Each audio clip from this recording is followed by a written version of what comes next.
Hey Liberty fans, welcome to Liberty FM, the podcast dedicated to all things New York Liberty. I'm Felicia and I'm joined by my co-host Francois. Let's get into games 8 and 9, which capped off a great week for the Liberty, who are currently on a little winning streak. First up, we're going to talk about Friday night's game against the Washington Mystics, where the Liberty sealed the victory 90-79. Who should we start with first for this game? I mean, I think it's an easy one, right? Kayla, Thornton. Come on, KT. KT was balling in that game against the Washington Mystics, and we needed that. We saw some videos from the locker room where everybody was praising her, particularly Sandy Brandello. Because it was not an easy game, despite the fact that we were facing the bottom team in the league. It was a tough game, and we could have almost done a copy and paste podcast from the Phoenix Mercury game because it was very, very similar. The New York Liberty started strong the first quarter, and we felt like it was going to be an easy night with dozens of points, leading that quarter. But the Liberty, we had said even at the end of the Mercury game that we expected this game against the Mystics to have a run for their money because we knew that the Liberty right now are not able to kind of really close games and have an easy night, and that's exactly what happened. But thank God KT was there to bail us out. Yeah, I think, for the most part, the starters did well, but I do think for the Liberty, they all need to have that dog mentality when it comes to when they take the lead in games and when they are the aggressor. They tend to, again, take their foot off the gas. I don't know if they just get complacent or lazy during the game, but you could tell that they start off really well and then they let teams come back. There's a lot of miscommunication. There just lapses that go on after they start so well. And, Sandy Brandello has said it that, she doesn't really like when they start out strong in the first quarter because then everything just sort of dips. And yes, there's ebbs and flows to a game, but the one thing about the Liberty, in this game and the previous game against the Mercury is that you get a strong lead and somehow there's this switch where you just take your foot off the gas, and you can't do that against these teams because you know that it only takes one person to get going, and there's only 12 teams in this league. So even the bottom teams, they're hungry. They want to win. They don't want to have this 0-7, 0-8 or whatever record, So, but you also don't want to be the team that they go up against and that they beat. So I just think the Liberty, they have to get better at just really sealing the games, taking it quarter to quarter and fighting hard in each quarter and not just kind of taking their foot off the gas, then having to lock back in. Because sometimes you give the momentum to another team, you may not get it back. Yeah, so just to put things into context, Courtney Vandersloot was out for that game with some back tightness. So there was a slight change in the starting lineup with Sabrina as the point guards. Then you have Betnijah at the 2. Stewie kind of like playing a 3 or 4 position. Kayla Thornton that was brought into the starting lineup, and Jonquel Jones. And I think what worked really well in the first quarter was Sabrina. Yeah. Sabrina, low-key, nobody's talking about her this season, but she has been phenomenal. And a lot of the highlights so far this season for the Liberty came from her at a time where the Liberty are still kind of finding their flow on offense. But Sabrina has been balling, and I think the mistake that the Mystics made in the first quarter was to have the drop coverage on defense, and she made them pay with exceptional threes as we accustomed from her, but also her being aggressive, getting into the basket. But I noticed that, they purposefully set screens for Sabrina very high on the court so that she could take that speed and either take a free or just attack the basket. So that was really great to see. But then the second quarter, and I think sometimes that's the mistake that the Liberty are making at times, is to settle too quickly for threes. And I was getting a little frustrated because what made them really successful in the first quarter was to have that ball movement or be able to read the defense and see the mismatches. But then all of a sudden, second quarter, settling for threes. Those threes are not getting in.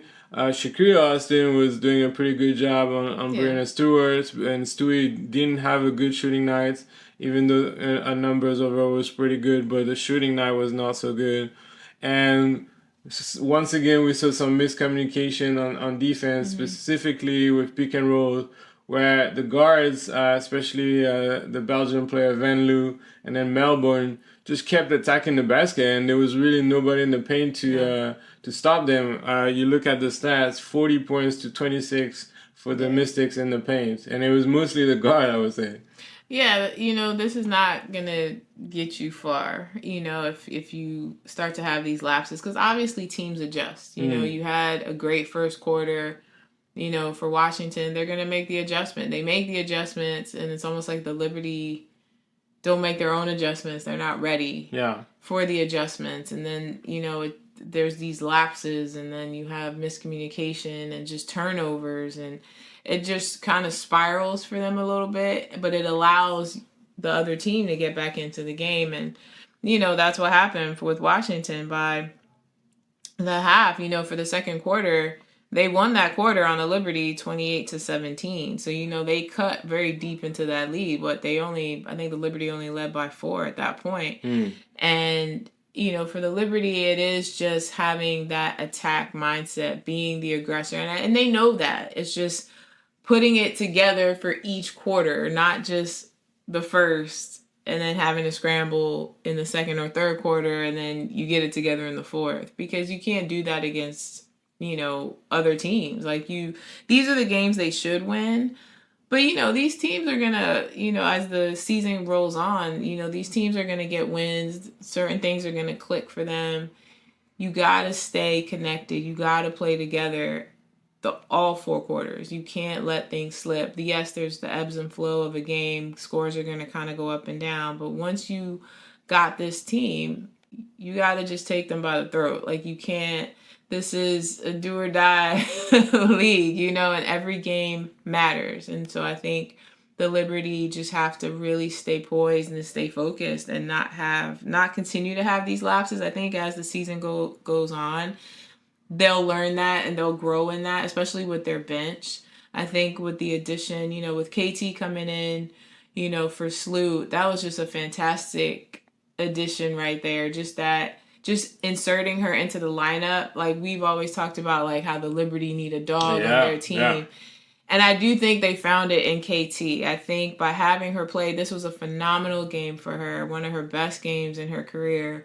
And I do think, she, with her steals, the defense, she was on both ends of the court. And, Sabrina led all scorers with 24 points, but KT was right behind her with 20 points. And the 3 balls were going, for both of them. And so KT, fabulous job keeping the Liberty in this game, defending. The steals. Well, she had 5 steals. She had 5 steals. She brought the spark that the Liberty really needed, because, like you said, they started to be very complacent and make it a game.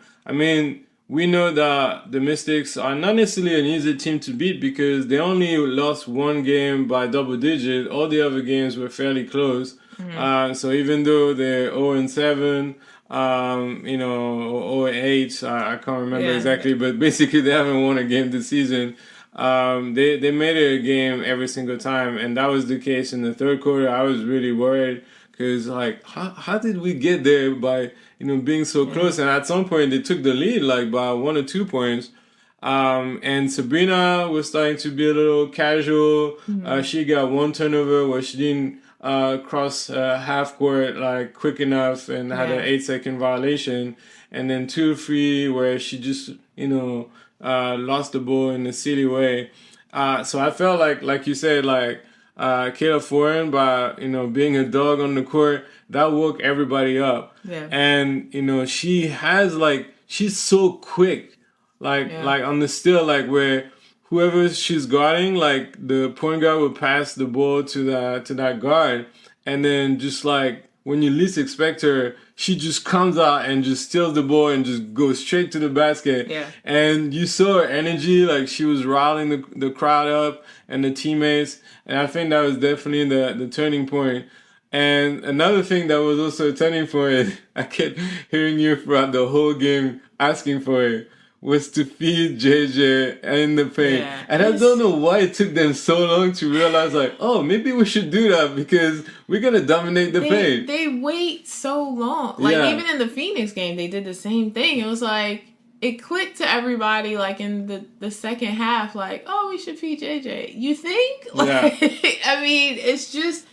She is unstoppable a lot of times in the paint. And that's why a lot of teams double and sometimes near triple team her. But in those moments, like, you gotta feed JJ. You gotta find a way to get to her and get to her faster. I think there were times where she would get open, but by the time her teammates would see her, she already had like 2 people on her. And it was tough because it's like, you gotta just start feeding JJ from the very beginning of the game. Like, nobody can... Once she gets in her position, it's pretty tough. It is really hard to guard her. And the likelihood is she's gonna make the bucket or get a foul, and go to the line. So, yeah, they just gotta keep doing that. We've been saying that since last year. Yeah. I mean, they do it, but it's like they just don't do it enough. And they have to figure out a way to get that going more. Well, they have to figure out what are the favorable matchup and when to kill the defense on that, because there are very few teams that can really handle all the talents that the Liberty have. Yeah. I would say probably at the moment Connecticut and Vegas probably have the weapons on defense. Minnesota. Minnesota as well. I'm not trying to disrespect you guys. Thank you for reminding me, Felicia. But other than those 3 teams, like, all the other teams will always have a mismatch, because if, you have to deal with Stewie, and if it's not Stewie, it's Jonquel Jones, because she could shoot threes or dominate in the paint. If it's not those 2, then Sabrina. Like, they have a lot of weapons. But Shakira Austin was already, like, I already had her hands full with Stewie and did a good job. But Dawson, even though she's a fairly good defender, because Jonquel is so versatile, like she couldn't contain her.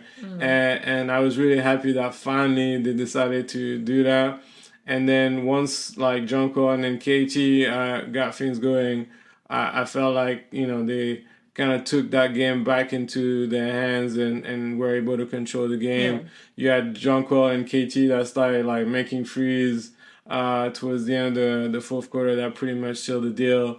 And then after that, the Mystics were trying to play catch up with, fouling and stuff. But, the Liberty were able to make their free throws and get that win. So I know it's a little flattering that the Liberty won by 11.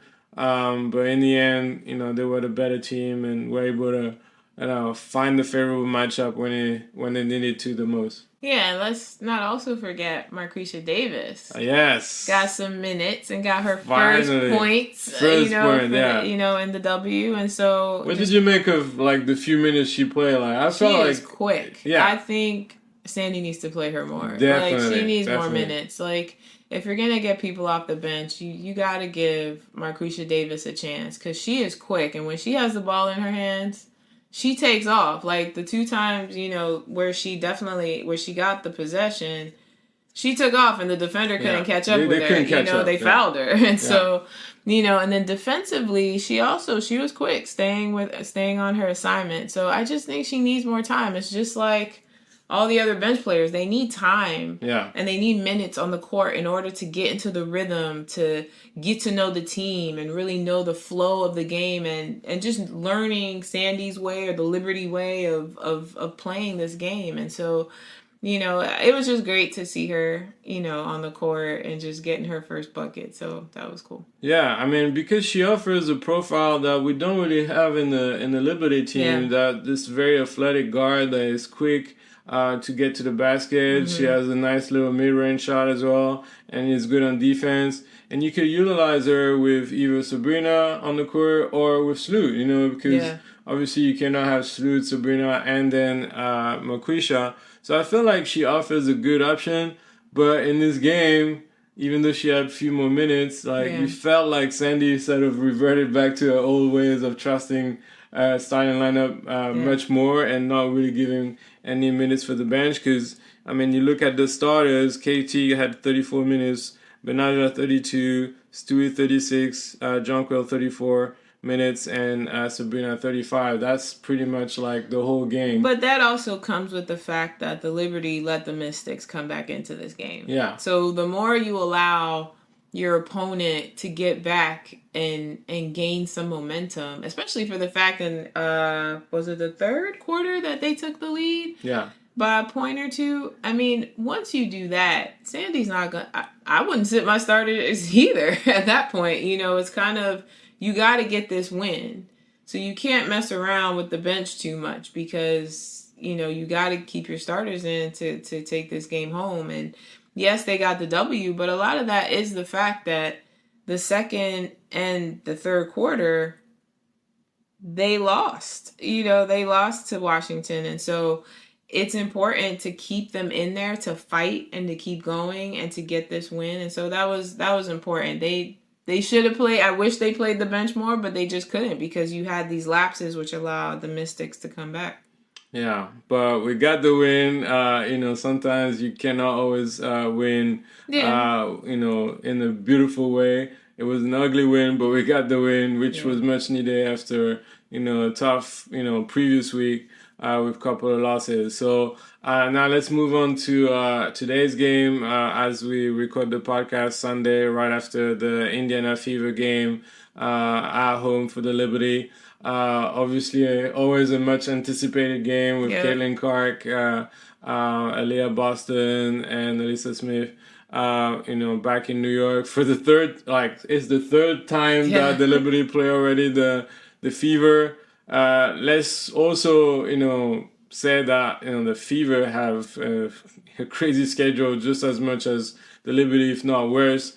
And they were playing on a back-to-back. They had their second win of the season on Saturday against the Chicago Sky. So we knew that we needed to take advantage of the fact that Indiana was probably going to be tired. And it showed from the get-go. That's one thing that I noticed from the first two games that the Indiana Fever played against the Liberty. They really struggle on transition defense. And boy, oh boy, the Liberty made them pay almost every single time. Yeah, it was important for the Liberty to get out and play quick because they're on a back-to-back. So these ladies are tired coming in. They're going to obviously be professional and play their game and try their hardest. But, the Liberty having rest, they were able to get out and be quick and get up and down the floor. And so the Fever just didn't have much of a response. And their shots just weren't going down. They were definitely trying to make a lot of threes early on that were a lot of missed shots or a couple of air balls here and there. But yeah, I think for the Fever, it's going to be a tough season for them, regardless of who they play. It's just going to be a tough season.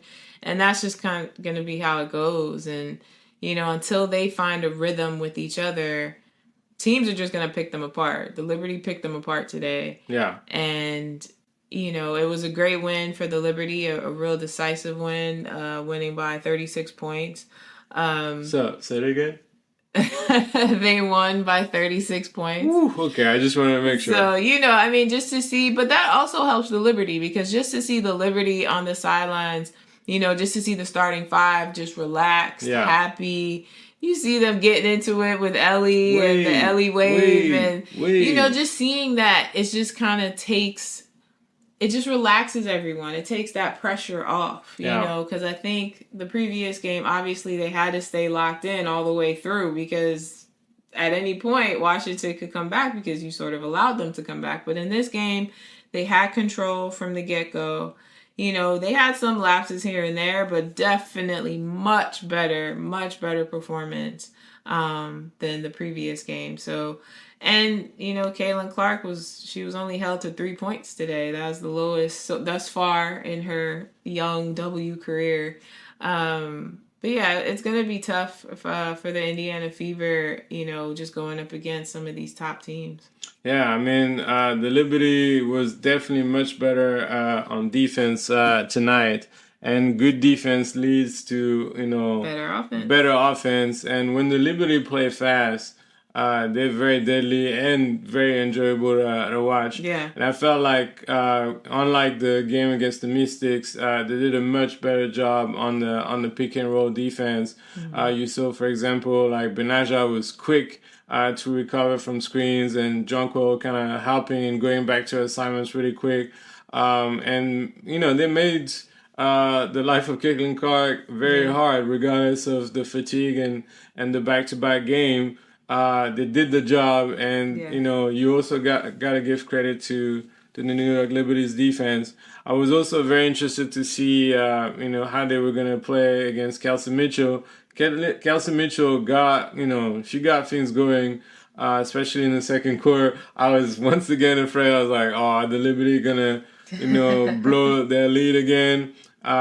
They made a slight comeback. They were down by 12 at some point after being down by a little over 20 points.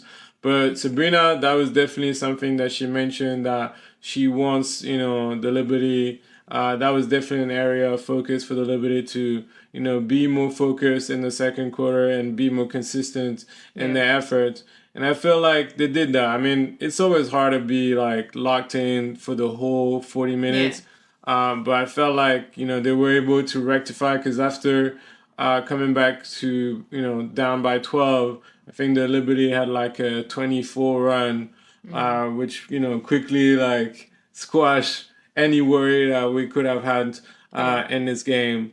I think what I really like also in this game, Fee, was the fact that so Vandersloot was back for this game, so she was back in the starting lineup, and KT was on the bench. But Nyara Sabali was injured tonight. She had a back injury with an injury that she sustained in the Mystics game, where she fell hard on defense. I think she was defending on Shakira Austin, if I'm not mistaken, and fell awkwardly on her back. And she didn't come back at all for the second half of that game. So she was out for tonight. So Sandy, before the game, had said she wanted to give more minutes to Kennedy Burke at the 3, putting KT at the 4, and then Stewie at the 5, and then have either Sloot or Sabrina at the 1, and then Betnijah at the 2. And it was a breakout game for Kennedy Burke as well. It was the KT game previously, and then tonight I felt like, coming from the bench, Kennedy Burke had her best performance of a New York Liberty career so far. Yeah, I was very happy just to see Kennedy get out there and get minutes, because she deserves to be out there and get minutes. I mean, obviously it's hard to get all your bench players out there, but for this game and the way the Liberty were leading this game and had control, I'm just glad that everyone got a chance to play. And it was just great to see everybody scoring, everybody getting into the points, and everyone on the starting lineup. Well, Vandersloot got 9 points. She was one shy from being double digits, but everyone was in the double digits. And just for Kennedy to come out, and even for her defensively, she had some steals, she had blocks. It was just great to watch. Like, her and KT on defense. Yeah. That is a duo that I think, even with Betnijah, but when Kennedy and KT are out there, it is tough. It is tough to go up against them. Offensively, yes, they're the bench, so it could get some work. I think it just depends on the lineup that's out there with them. But yeah, congrats to Kennedy, because she definitely had such a great game today. And that just shows that they need minutes. They need time on the court so they can really get into the rhythm of playing with each other. Otherwise, they're not going to get into it. And, so I'm glad everybody got a chance. Yeah, I mean, you saw that, when you give them a chance, they can produce something. And Kennedy, she just needs to be in rhythm. Like, you can't do much when you, play 1 or 2 minutes here and there. you're a little rusty, and I felt like having more minutes tonight definitely helped. She had like, a couple of threes that, were pretty nice in the corner, making the defense pay because Betnijah was bringing so much attention at the post that, that kind of free and offer more spacing for other players. I mean, she played as many minutes as the starter. She had 24 minutes, so this was a great game for her to really get some reps in. Yeah, and she offers versatility because you can play at the free, but she's fairly tall, so she could also defend on the forward, and she has quick hands. Like she had like free steals and free blocks, so that was really great to see. The other thing that I was really happy about was Betnijah Laney because we didn't mention her against the game against the Mystics, but she it was a little underwhelming, like, her performance against the Mystics. I mean, definitely not the type of performances that we're accustomed her to see. A little sluggish, out of rhythm. But today we saw the Betnijah that we like. How versatile she was. Like, it seems like when she faces Caitlin Clark, it's an assignment that she really wants to like take pride in and do a great job. For whoever says that, you not letting Caitlin Clark shine. I mean, that's a job. Like they try to win a basketball game, so they ain't try to like let Caitlin score. We know she's a great scorer, so you have to put your best defender out there against her. And Betnijah is one-on-one, one of the best defenders in this league. And she did a great job, but also the team did a great job overall to try to contain Caitlin Clark, but not just Caitlin Clark, Aaliyah Boston as well, who only had 5 points and was 1 for 4. So if you have two of the star players of the Indiana Fever team scoring like 3 points or 5 points, like that's a win-win for them. But what was also great was how Betnijah was able to find her favorable matchup on offense. So quite often she will handle the ball and kind of set a screen and kind of roll to the post and try to be able to have like a favorable matchup because then the defense has to switch on the pick and roll and then whoever was on her was usually someone that she could sort of beat easily one-on-one or just having those like little fadeaway shots. So I think she did a really great job tonight. She was very effective with 20 points and defensively did a great job. And I really hope that, the Liberty can, utilize what they saw today and really like put emphasis on the favorable matchups. Betnijah against whoever defends on her, Jonquel Jones in the paint, to have that versatility and be able to just score whenever they want. What did you make of Betnijah Laney's performance tonight? Betnijah Laney-Hamilton. Yeah, I mean, she is a walking bucket tonight, which I appreciate because, the last few games, it just she seemed a bit sluggish. She seemed a bit off. So I'm not sure, obviously we don't know what all that's about, but tonight was her night. She came out strong. She was the aggressor. She takes her defense proudly. Like she really locks in and, she knows she had Caitlin. And I mean, Caitlin got some shots off that didn't go down. I think she only had the 1-3 in the whole game. Yeah. So, I think Betnijah did a fantastic job per usual on defense, but she got her offense going, which was great to see. And just seeing her be the aggressor, drive to the paint, get some fouls, not just get in the paint and then pass it.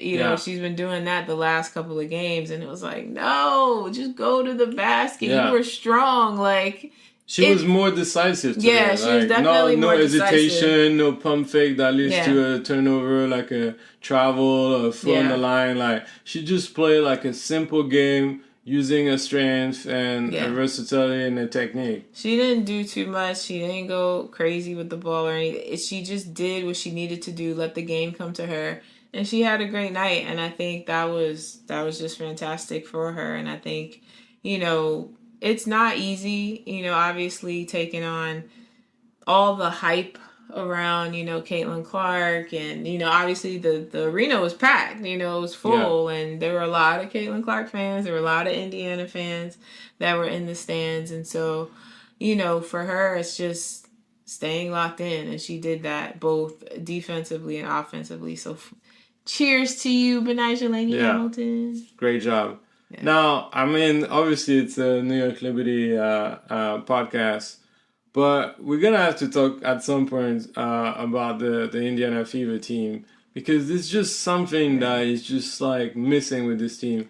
Now, it's a young team, a lot of young players, Nelisa Smith, Aaliyah Boston, Caitlin Clark, you got Sarah Taylor that just had a couple of minutes. Like, the bench is fairly young, and they have the talent, but there's just something missing. Like, defensively, they're all over the place. Offensively, they have so many weapons, but they have struggled so far to utilize them when they needed to, or just to really play as a team. And it's going to be a long road. I mean, before the season started, I really felt like they would be one of the contestants for a playoff spot. But now, like, I'm not sure that they will be able to make the playoff, really. I mean, I know the season is long, but at this rhythm, it's going to be tough for them. I think they're going to have a hard season. I just think they have to learn to play together. And there's moments where you see it, like, especially in transition, like, some of Caitlin's passes are a thing of beauty. Yeah. It is like she's gonna have. She's very quick as well. Like, she's very quick. Her assists, like, that is one area. Even if her shots aren't going down, she still does the little things on the court to get her teammates open and to get them the shots. And so I think it comes down to the coaching and just they're not. It's not blending well for them. They just can't figure this out. I don't know if they're going to make any sort of coaching change this early. Yeah, it's very rare to see that in the WNBA compared to the NBA. So I think they're just going to have to stick it out this season and see what happens. But they'll win some games. They have to be able to figure out how to play together. And unfortunately, they've had probably the hardest schedule thus far of anyone in the league. So they just haven't had any time off, they've been going nonstop. I think the big networks will try to capitalize on the Indiana Fever so that, they could get their ratings up. Yeah. But then I don't know if that impacted the schedule, how they set up the schedule, but it's a lot on them that really didn't help team. Didn't really help the Fever. It's a lot on them as a young team. And yes, Caitlin Clark's a great player. But again, she's a rookie. So it's like, putting all your hopes into a rookie to save the team, that's just unrealistic. The team, you got to play together. It's the whole point of basketball. You play as a team. It's a team sport. She's not going to bail you out. Because even in games where she's had 30 points, they've still lost. Yeah. So they got to play together. And I just think probably it may be time for a new coach to kind of get them to judge. It likely won't happen during the season because I don't think we've really seen that happen in the W. But for next year, they may want to consider that. Yeah. So, I mean, we're not going to cry too much over the Indiana Fever, but, they have a lot of young, talented players. So, and we love basketball. So we obviously do care that, we want to see like team shines and offer some great basketball so that you can have a great matchup with the Liberty. But unfortunately for them, the 3 games against the Liberty were blowouts. So, shame, but, they're definitely going to need to figure things out. But I guess that's none of our concern for now. But I just felt like it was important to kind of talk about what we witnessed because they do have the weapons, but they definitely have a lot of work to do and a lot of growing to do. So that concludes our podcast. But next week, and I forgot to mention that it was the first Commissioners Cup game for both teams. So we 0-1, as defending champ of the Commissioner Cup. So great start, but 1-0. 1-0. You said 0-1. Oh, sorry, 1-0. But the schedule is going to be literally insane for the next 2 weeks because they decided this year to really shorten the Commissioner's Cup schedule and kind of make it a little bit like the in-season tournament in the NBA. And because it's a Olympic year, they don't have that much time. So the next 2 weeks are going to be fairly intense. And if I look at the schedule for the Liberty next week, they're going to Chicago on Tuesday. Tough matchup for a team that beat them in New York and beat them in the preseason. So definitely they need to get their revenge. Then Thursday they're going to Atlanta. Atlanta, who has lost a couple of games, but never an easy team to beat. Especially that little rivalry from last year between those two teams. So not an easy game. And then Saturday, that's the big game in Connecticut, who's 8-0 to start the season, the best start in the franchise history, and it's gonna be tough. So I'm definitely looking forward to that. And then back to back, they will play Sunday against the Mystics again. So that's a 4-game schedule in just 1 week. With just only 1 day of rest between 2 games, and then back to back on the weekend. It's not gonna be easy. It's not gonna be easy. It's not gonna be easy at all. But I think they gotta try to win the games they can get, because I do. With Connecticut, on this run, Connecticut looks really, really strong. Yes, they've gone toe-to-toe with the Liberty before, last season, but, all their personnel is back. They had injuries last year and everyone's healthy, and so Connecticut looks really strong. They're playing together.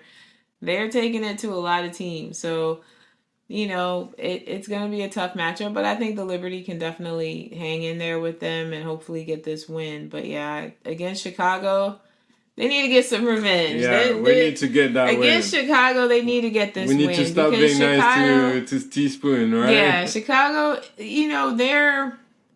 I don't really consider them a bottom team, but they're not in the top either. I think they run like in the last 4 or 5 teams. That's where I would put them. But yeah, you got to play better. You can't let Teaspoon and that whole team get in your head, and you're better than that. And so I think they can definitely get this win.